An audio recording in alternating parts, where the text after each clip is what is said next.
is Tristan Bond. I'm going to be moderating today, so that's all you really need to know about me. I'm a semi-professional moderator, so hopefully we'll have a good time. Our panelists here, honestly, if you do not know these people already, they are all incredible at what they do. So they will have wonderful advice for us. I'm going to have the easiest job tonight. We're going to pass down. Everyone, if you want to just give a quick blurb of who you are, what you do, and we will go, after we've done that, I have a question to start. So my name is Katrina Jackson. I am a freelance editor. I work with Eshler Editing, and I have my own little freelance company. I am also an author. I love penguins. I have penguin stickers. If you guys haven't gotten one, or more than one, let's grab one.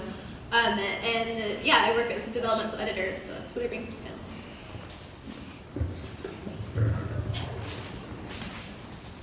My name is Rose. Can you hear me? These are quiet. You kind of have to talk a little close, I think. Okay. My name is Rose Cardfox. I write sci-fi and fantasy and love stories. I'm Cairo Dean. I am author of over 10 books that are out in 2 different series. And I am a developmental editor and the owner of Aidens Publishing. Hi there, I'm Brian McClellan. I write for Lock Up in Fantasy. I'm best known for Powder Mage and the Glass Immortal series. So starting out, we have this one-up problem, and I want to get a really quick kind of one-sentence blurb from each of you. What is the crux of the one-up problem? Honestly, I think the crux of the one-up problem is that your stakes aren't, like your stakes are not increased. Like you haven't figured out the core of your stakes for your story. I think that's pretty good. I think that maybe also it has to do with the expectations of your readers and the problem is... Oh, Rose, I'm sorry. I need you to one-up her answer. Her answer wasn't very good. It was obviously very good. So, but yeah, just you're dealing with the expectations of your readers and you don't want to let them down. Kyra, that was insufficient. We're going to need a bigger answer. I think both of those are definitely important. I think a lot of it personally comes down to world building, and if you don't understand your world and your characters enough, you can't up the stakes. If you don't pay attention to rising stakes, then you get the Marvel Cinematic Universe. And everybody solves gods by punching each other. And it kind of turns into a disaster after 20 movies. A good-looking disaster. Very expensive disaster. We were actually just mentioning just before this, we were talking about the issue of Star Wars with, well, we have a Death Star. What about a Star Destroyer? Wait, what about more of them? Sometimes creators try to solve the one-up problem by making the problems bigger. Can you talk a little bit about why that's not always the solution? I mean, Star Wars is like a really good example just because, you know, pretty much everybody who's nerdy, or even not nerdy, has seen Star Wars. And the original trilogy has Death Star 1 and 2. So very good example without having to dive too deeply. Yeah, with rising stakes, the whole get bigger and fight bigger things, it can be really good and fun and useful, but it also spirals out of control like really fast. And so oftentimes you need to make the stakes bigger in a personal way rather than in a I need to blow something up way. Because also, if you blow up a planet, how do you go bigger from that? Blow up multiple planets. Okay, then how do you get bigger from that? Blow up the galaxy? Then there's no galaxy far, far away, and there's no Star Wars. So eventually it spirals too far out of control, where the world no longer functions as it should in the story. The danger with the one-up problem is that if you are continually one-upping, eventually you get to the top, and there's nowhere to go from there. So that's why it's really important to have the personal stakes, because the characters can always change. There's always more room for growth and development with your characters. There's only so much you can do with it. Similarly, then I think if you're just going bigger and bigger, then you start losing emotional impact. So even though like maybe more lives are at stake, it just kind of feels at the same level emotionally, and so you need to find like that emotional increase, or make it more personal to the character, or find like kind of like in dynamics and music, if it's just always getting louder and louder, then I mean I'm sure there are songs that do that, but you want the dynamics that kind of ebb and flow.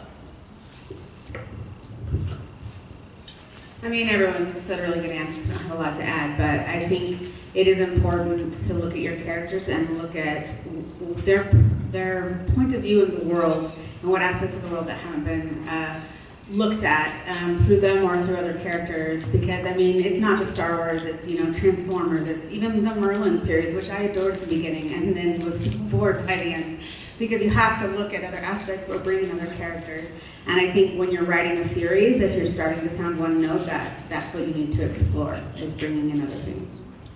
I think that that's a fantastic summarization of what the issue is. It has to be personally applicable. It has to be something that matters to the reader, to those characters. And it kind of brings into question, or brings into light, the issue with when I started this and I had to can you one-up the next person? When you're answering a question, you can't one-up an answer when you have different ideas. If you're changing the ideas, if you're changing the stakes, you're moving the goalposts, then you're not one-upping, you're bringing into light a different part of it. And so I want to bring that to you guys. When you are juggling multiple stakes, when you have different stakes in a story, they're asking different questions throughout, different characters are struggling with different challenges, how do you keep them all important? When one character is challenging the fate of the universe and the other character is fighting with their mom, how do you keep them both valid and important to the reader? Well, by keeping them valid and important to the characters. I mean, that's the easiest and simplest way, is to make sure that the characters care. And that's honestly, when you're doing stuff, like a lot of us that write science fiction and fantasy do multiple point of view, and that's one of the beauties of multiple point of view, is that you can have massive kind of global stakes for one character, and then you can have small personal stakes for another character, and you can mix it up, and you can have these things bouncing around, and it really adds a lot of kind of dynamic tension to what you're working on. Honestly, it really boils down to the emotions of the characters. One of the #1 edits that I always make in a developmental edit for manuscript is, what are the characters feeling? Like, because you can have a scene and there's no tension because you have no idea how how your POV person is feeling about the other characters in the room, about the fate of the universe. Like, we care about, like, Star Wars, for example. Like, we care about Luke going to see, like going to explore, because that's his goal, that's his emotion, like, that's what's pulling him, like that's what he's invested in. If you didn't know what was at stake for him, if you didn't know, if you didn't have that connection with him, the emotional connection, it wouldn't resonate with you as an audience member. The same is true with our characters in our books that we write. If there's no emotion, you're not going to have, the stakes are not going to feel real, and it's going to fall flat for your readers. I think it's really important to make sure that even though your characters are facing different things, that their themes overlap with the theme of the book. One way I do this, if you haven't heard of it, it's the 4 corners of opposition technique. You can look it up online, it's fantastic. It helps you align all your characters, from your main characters, your side characters, to your antagonist, and make sure that they're all doing their own thing, they have all the things they care about, but their themes overlap, so your book makes sense. And that way it's easier to bring it all in together and make sure that you can keep harping on the theme in different lights, and you're looking at it from all the different perspectives. What was that again, the 4 corners? The 4 corners of opposition technique. Okay, so I was gonna say, Rose. I think part of it is just also making the stakes really clear. Like, you don't have to explicitly state state what the stakes are, but you need to know what the character wants and what's going to happen if they don't get that. Okay, so how many of you know the Intentionally Blank podcast? With Brandon Sanderson and Dan Wells generally. Ryan, you've been on there a couple of times. Yeah. Okay, so not a ton of people. Well, one thing that was mentioned semi-recently on that podcast, there was a business card of sorts that said, I can imagine a bigger pig, something along those lines. So I want to put you guys on the spot a little bit.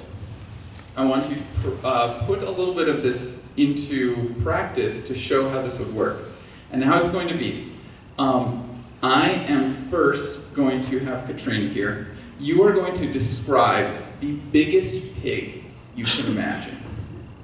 The biggest pig you can possibly imagine. I want you to describe it. Then we're going to pass down through rows and so on. And each of you have to one-up the last person. You have to describe a bigger pig than the biggest pig that they were able to imagine. And I want you to, using these points you've been talking about, they have to be personally applicable. That's how we're going to care, how we're going to make it matter.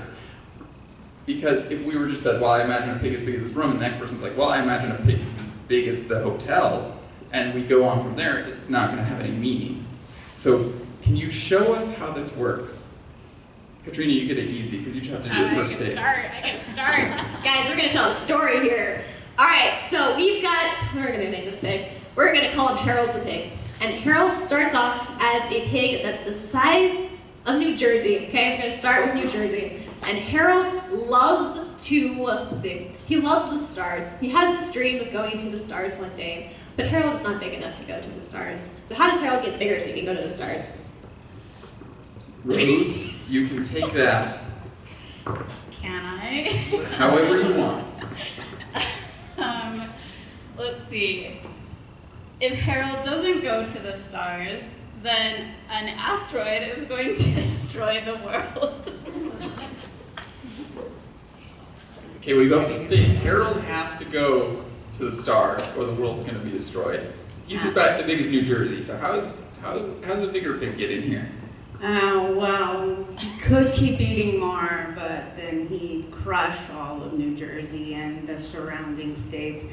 And he's more of a noble, altruistic pig, so he decides the best way to get bigger is by turning himself into bacon and feeding himself to millions of people. And then go to space.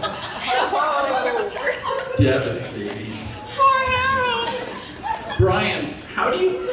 Okay, I'm not even going to have you do a bigger pig than this, but how do you increase these steaks? Or these bacon slices? Global veganism. How do you fight global veganism when you're trying to feed yourself to everybody? I don't even know now. I'm afraid this got a little off track. I'm fully responsible for this. I take this. So, as far as tools to deal with the one-up problem, you're trying to increase the stakes, you're trying to push a story forward, you're trying to make it more important, more valid. We have 2 developmental editors on this panel alone. And I would like to hear from you specifically. What are your suggestions? Let's say you have an individual, they have a stake, something that is happening, something that is vitally important. It feels like the character cares about it, but they aren't moving it forward. It's been the same stake for too long. It's not getting bigger. How do you suggest they change that? How do you suggest they fix this issue? So, everything, if it's one note, if nothing is happening, have something happen. Have something new enter the scene, like a new character enters the scene, or like a new event, something that changes the status quo, and like makes it so that the character can't get what they're going for. So like they have these needs and wants, right? So the need of the character is what they actually need throughout the story. The want is what they think they need, like at the start of the story. Like they have that want to go to the stars, Harold again. But like the need that Harold has is like to actually like get out and explore. That's his actual need. Like there are two different things. Sometimes they can be similar, but what you're trying to do, if it stagnates, add something. Add something dynamic that like changes the game. And it'll change the stakes too. Like that's where leading into the emotions. Like you change the emotions and how the characters are feeling, and that'll help relieve the stagnation problem. I agree with that. I think you should stop at the end of every scene and ask yourself, what has irreversibly changed? What can never go back because of the scene? It can be plot, it can be a relationship, it can be new information divulged, but something has to happen in every scene that changes things and cannot be put back the way it was. And sometimes when I ask these questions and the author comes back and I'm like, well, I don't know what to add. Then I say, okay, well, ask first what's important to your character, like she mentioned, what's important to the people close to your character, what's important in the world right now going on, and have them build off of those to try and decide what to bring in. Because you could bring in a giant pig into the scene, but you also want to make sure it's tying back to those themes that are in your book so that it all moves the right way you want it to go. You also, when you're adding something new, make sure it still fits within the theme of the story. So like, if you're telling a fantasy story and then suddenly you have aliens that show up on a spaceship, that's like completely different universe of what you're going for, maybe not the right thing to change at the game.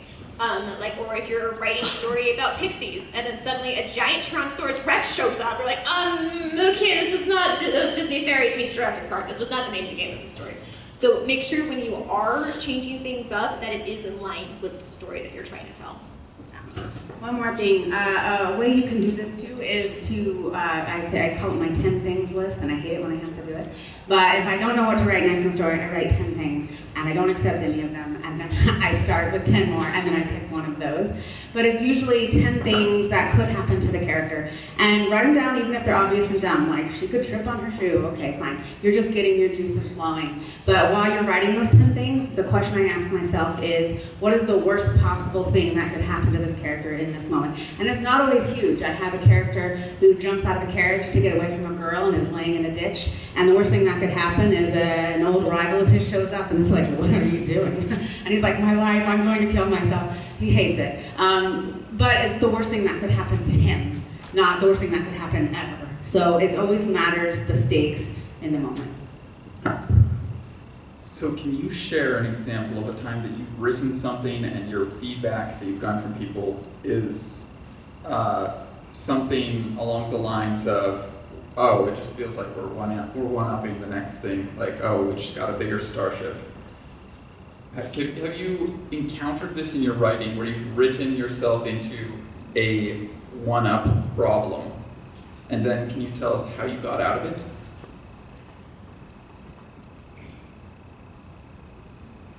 it? So in one of my series, I did not get feedback from the reader that it was a one-up, but I had written a couple books and set them down and then picked them up several years later. I was like, I guess I should publish these. And the fourth book, I read it and I was like, yeah, so this kind of feels like the first one. So I had different characters and like a different skin on it, but I personally didn't feel like I had diversified enough. And so I had to go back in and say, like, why does this feel one note? And I had grown a lot as a writer. I had put them down for years.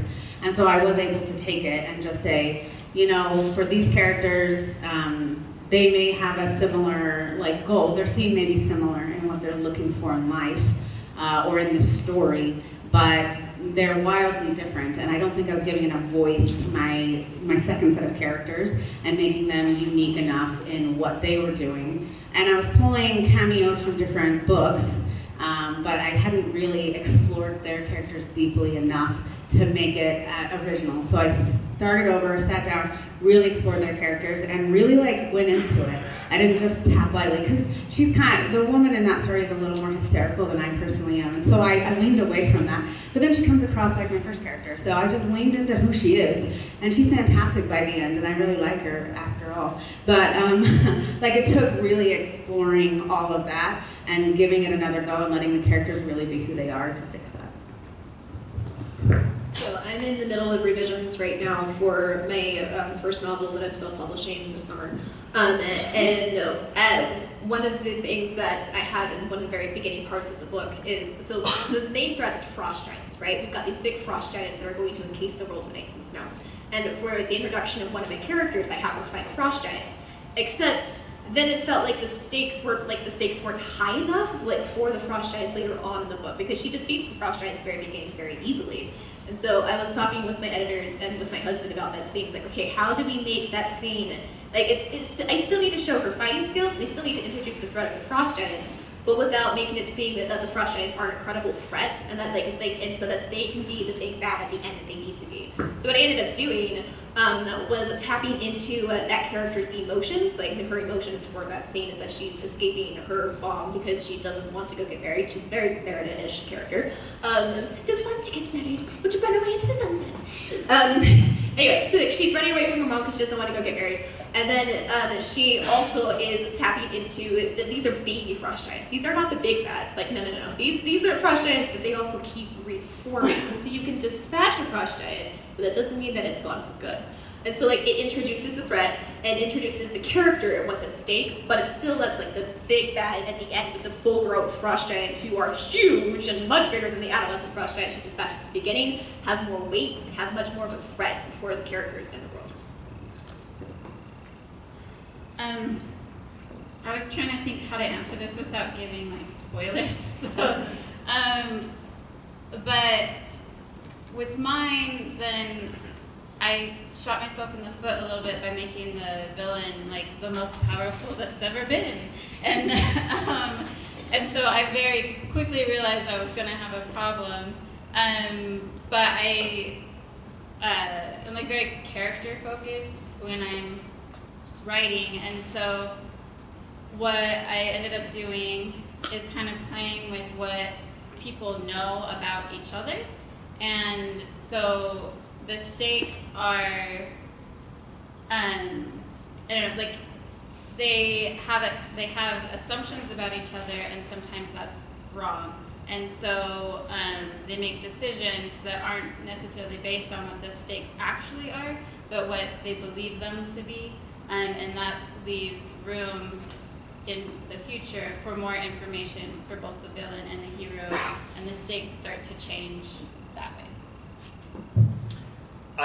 Likewise, I was trying to like think of something that didn't have a bunch of spoilers with it.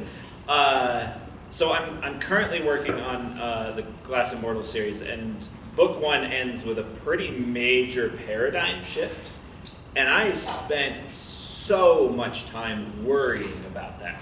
And I mean like months and months and a couple 100,000 words of deleted work that I wasn't happy with how I was presenting the beginning of book 2.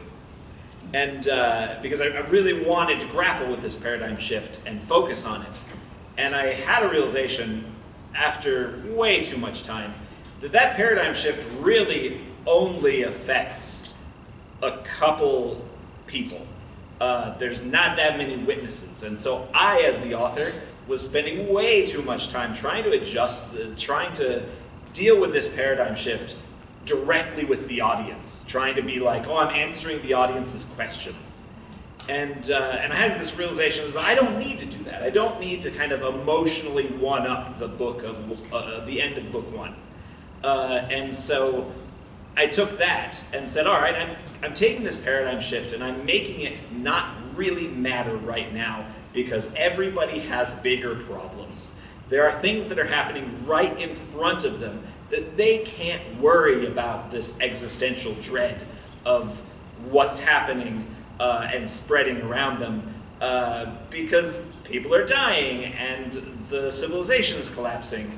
And so dealing with figuring out how to emotionally engage with one thing instead of another for your characters can really help pull back away from that kind of that creep of growing stakes. I think that's a great example, and it leads into this next part that you might be able to answer well. We've been talking bad about the one-up problem, how much of a problem it is that it feels like, oh well, because this problem is just bigger, it's not different, it's not more valuable, not more important to these characters, that it's a bad thing. But at the same time, so much of fantasy and fiction is based around the hero's journey. It's the increasing power or increasing abilities of the main character. We're going from the farmhand to the god-slaying mage. We're going from, nothing to everything. How, when you're creating these characters and you're writing their experiences of going through this, how do you express the increased weight of the abilities and powers they have without accidentally making yourself, without accidentally falling into the power up, into the wanting up your previous self problem? Or how do you make that, even playing the one-up problem as a benefit, showing the increase in strength? How do you play it so that it is a positive thing instead of a detractor to the story? I used the example of the MCU early on because we have so many movies and so many characters having to get bigger and badder. And the MCU commonly, they've done a couple of things brilliantly, but also they have a very common problem of character goes through their arc, they get more powerful, next movie, they just punch things harder. And we kind of live in a time in which spectacle is omnipresent and expected. And that kind of makes it suck. I have reached a point personally where I find it all kind of tedious. If there's a new MCU movie coming out, show me really charismatic characters doing interesting things. Don't just show me a big hunky person punching someone else. And that's fine. The first 6 times we saw a hunky person punching someone, that was a good time. But eventually it gets quite tedious. And so drawing back from that, turning inward, trying to turn away from that sort of natural inclination to just make your character do the same thing, only better. When they get more powerful, their problems should change. If they're a politician now, or if they have people looking towards them, if they're a leader now, a leader has very different problems to deal with than an individual who just went and kicked the bad guy's butt. These are two very different things, and you can play with that, and it's really interesting to change how the character has to interact with the world around them. I've been thinking too, don't be afraid to start small. We've been talking a lot about these big things, like the Death Star, right? These gigantic problems. Don't be afraid to start small. Especially with the hero's journey, part of the hero's journey is the character learning and growing and developing throughout. And so, their first foe could be something as simple as, there's a thief, right? And, this thief steals something from them and they're not able to catch the thief. And then as they progress throughout the story, they get better and they get faster. And, they're learning skills. So that beginning part is small, but, they develop those skills that the baddie that they get to at the end is much more developed. And they have the skills, though, to face that baddie that they've got along the way. So don't be afraid to start small and build from there, too. Kind of building on that, usually at the end of your story, your hero has transformed in some way internally, and so they're going to have a different perspective on the world than they did at the beginning of the first book. So they're going to care about things differently. For instance, my character she experiences death for the first time, and that transforms her irrevocably, right? So she has everything has a different weight than it did before that. Before she faces the bad guy and actually sees what that is like and feels it, physically, what it's like fighting him, she has a different perspective. So there's that. I think it's been a while since I've read it, but I think the Black Cauldron series does a really good job of, you have different stakes in each book, but you feel like you're moving forward. I'd also say that you can explore the other side of the hero, right? Who's the other side? Is the villain. So remember that as the hero's arc goes like this, the villain's arc, he has an arc too, right? He's going through something on the other side. And sometimes I've seen really good stories bring complexity to the hero because you realize like the villain's doing something because of X, Y, and Z, right? He's a person, she's a person. They all have their own stories too. And so exploring that and how it relates to the theme of your hero and why they're in opposition or in agreement in some areas and not in others can really help up that. I'd also say, remember your audience and your genre. It's going to be different for everyone. You know, fantasy and sci-fi have a lot of similarities, but their story arcs go in very different patterns. And so if you're wondering, if you're feeling stuck, go pick up some of your favorites, pick up some that are hot right now and see how they're handling it, because especially ones in a series, they are dealing with that problem just like you. And if they're selling well, then they're handling it. So see how they're doing it in your particular genre, because like I said, a romance is gonna read different than a thriller. And thrillers have beats that are almost the same all of them, just like romance do, but readers love that. So if you are leaning into it a little, if there is a bit of one-upping, you're in fantasy. There's going to be growing power. There's going to be greater enemies that you overcome. That's part of the genre. It's all about execution. So you don't have to worry that you don't want that in your book. You actually do. It's why readers read it. You just want to do it masterfully and in a way that keeps things exciting. So I love this theme that was in all of your answers, the idea that when you have stakes, the whole point is you're going to have your heroes resolve these stakes, and then you're replacing them with different stakes, not the same one bigger. I feel like we've covered a lot of topics and a lot of really important stuff with the one-up problem, but we have a fair bit of audience here, and I do want to answer some questions. Do we have questions in the audience about the one-up problem or how to resolve it that our experts can answer? Yes? Sure. So I guess basically the main theme that I've been hearing about this is that the one-up stakes is really something that you should be addressing at the time of world building, making sure that it's all approachable and believable at different operating scales as the hero goes through the journey. For your own processes as you're developing your stories, I suppose, how much does your own world building of the story that you want to tell in the world itself influence the journey that you want them to take? Or is it something you put in equal consideration, or are you saying that I want to tell the setting more than I want to tell the character? I suppose that's my question. Can you repeat the questions? I was very Yes. confusing and complicated. Yes, a little bit of a roundabout question, but essentially how much do you, and you can correct me if this is wrong, how much do you allow the world building to establish those stakes, and how much do you allow the characters to? That sounds great. Is that good? Oh, my characters tend to be swept along by big things happening around them. Sometimes they act as catalysts for some of those big things, or are kind of tangential to the big things, but it tends to be, for me, it tends to be big world building thing coming through that is threatening to kind of plow over everything that they love, and they have to fight against it. And so that tends to be my approach, and I think, depending on what genre you're writing, depending on how your style of looking at your characters and the world building, it's all going to be different.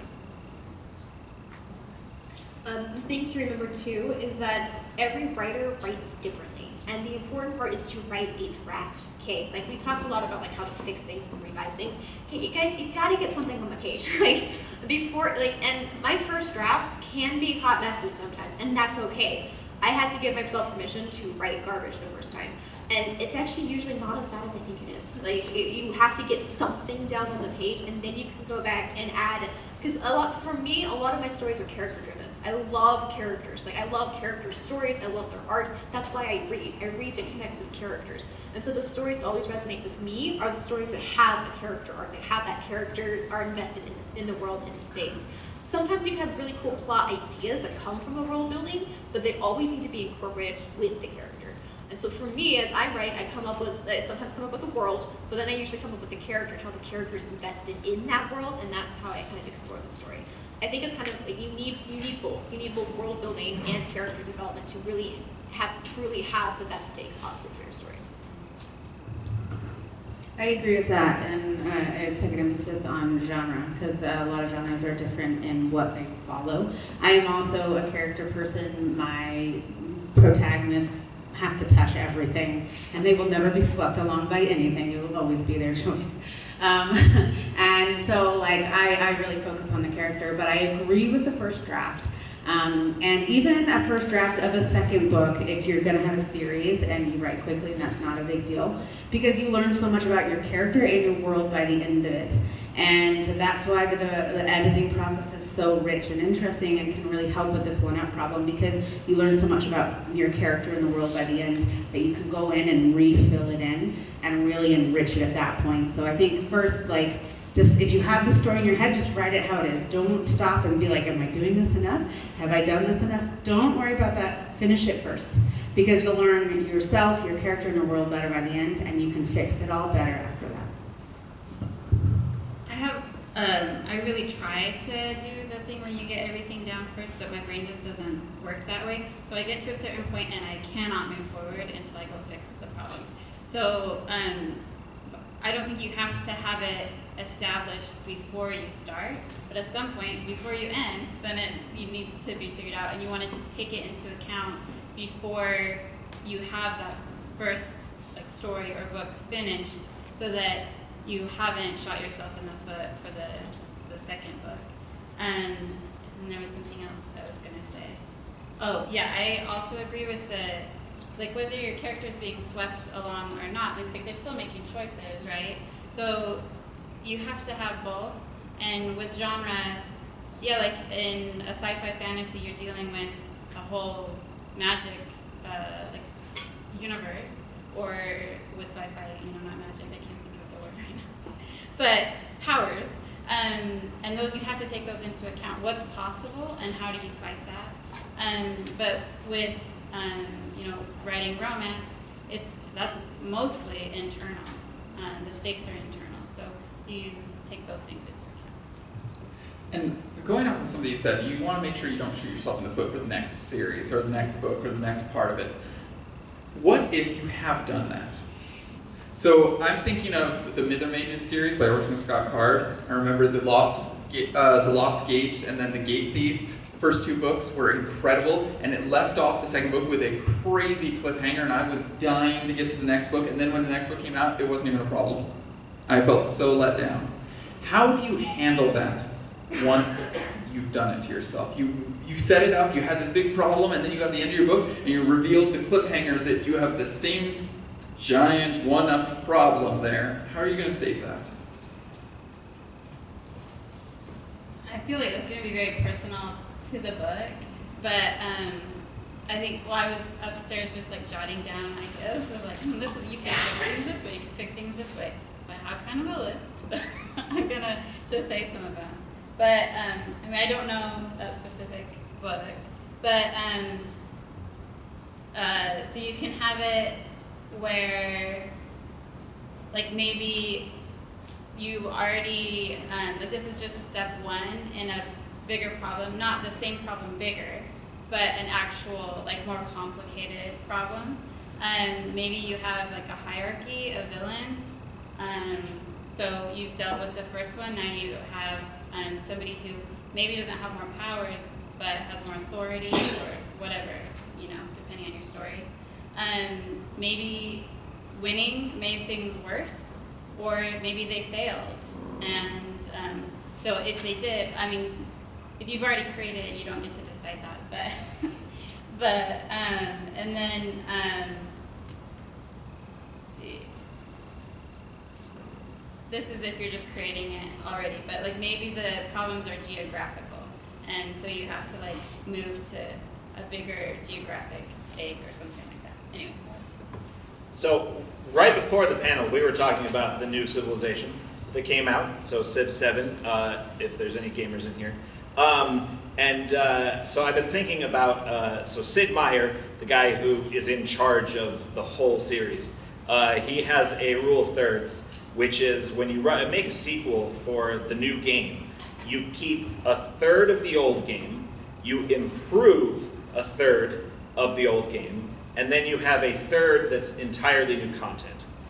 And I feel like that's a pretty good rule for writing sequels, and a really good way to deal with ending a previous book and having it kind of be too much. Because when you take that and you're kind of keeping a bit, upgrading a bit, and then introducing a bit, the introducing a bit can really carry a lot of weight and really help you with proceeding forward, even if you've written yourself into a corner in the previous book. I think that's excellent. We only have 5 minutes left. Whose is that? So that is video game mogul Sid Meier. Okay, we only have 5 minutes left. I just wanted to make sure we get to this question back here, who's been waiting so patiently. Thank you. Thanks for your comments. I was thinking of the Batman trilogy of movies that Christopher Nolan made. The bad guys were Scarecrow, Joker, Bane. And Joker was so interesting. And he was defeated in part in the movie by kindness, by regular people. And then they get to Bane and he breaks Batman's back and he's just stronger. How do you make a new villain more interesting? Because Joker was interesting. Bane was just a big thug. So how do you make a villain more interesting? So to paraphrase, maybe you had a really good villain. How do you make the next villain more interesting? How do you make this continuation of conflicts or enemies, how do you make the next one as good or better than the last? Okay, so I actually teach a whole class on villains based on the Vader method that I came up with. V is for visualize appearance. Visualize backstory, like the backstory of your villain. A is for analyze appearance. D is for determine destiny, E is for evaluate emotions, and R is for remembering readers / your audience. It's a really fun class. I always come dressed up as Darth Vader for it. It's really fun. But as part of that villain class, you talk about what makes your villain tick. Your villain is a character too. And you have to have a sufficient backstory of why your villain even is the villain in the first place. Because villains don't just poof, magically appear. They come from somewhere. And so part of what makes your villain interesting is finding out their backstory, like how they came to be where they are. And the other bit that makes them interesting is their relationship to your hero. I don't remember where I heard this, it might have been on this panel or a different panel, but your hero and your villain have kind of contrasting arc. I think you mentioned that earlier. And so if your hero, it has this arc, your villain's also going to have an arc. And my favorite villains are the ones that have a very close relationship with the protagonist. It makes it more personal for both the protagonist and for me as a reader because I'm like, oh, okay, like I'm invested in this relationship because there's an actual relationship here between the character, between both the hero and the villain. It's one of the reasons why, like Voldemort in Harry Potter, like his relationship with Harry is the driving force behind Voldemort's, like everything Voldemort does is because of his relationship with Harry. And that's why he goes after Harry again and again and again. Is like that relationship is a key point of the entire series. So if you're wanting to make your villain more interesting, look into their backstory, and especially look into the relationships that they have with the characters. Can you say the Vader thing again? Yes. So V is for visualize backstory. A is for analyze appearance. D is for determine destiny. E is for evaluate emotions, and R is for remembering readers / audience. And another way to go about it is to look at who your main character is now. Like, so they've transformed. Who's the perfect villain for who they are now? And then really quick, just remember too, like what you're writing. There's a difference between writing a trilogy and writing books in a series. Batman is more like a series. So every villain is different and it appeals to different people, and that's what they're going for is, okay, you might find Joker interesting, you might find Bane interesting, and things like that. Whereas in a series, you're building on a problem and making it bigger and bigger. So if you're just writing a bunch of books in one world, it's okay that your villains are very different, but not necessarily more powerful than the last because you're writing a series, a set of separate stories that are in the same world but don't build on each other as opposed to a trend. All right, guys, we are at time. So if you just want to take 10 seconds and mention where you're going to be if you're here for a later panel, and or where they can find more information about you and your work. I'll be in the amphitheater at 2 o'clock for How Language Shapes Thinking. I'll also be bouncing back and forth with the Eschler booth all day. This is my last panel, but you can find me online on like most of the social media places. So I'll be in Zion at this next panel for formatting action beats, and then in the amphitheater later for self-publishing. And you can also find me at avianspublishing.com. I'm done for the weekend, so yeah, just find me on my socials online, whatever. Awesome, and I'll be in Cedar right after this doing improvising as a game master. Really appreciate you all, and if we could have a hand for our specialists.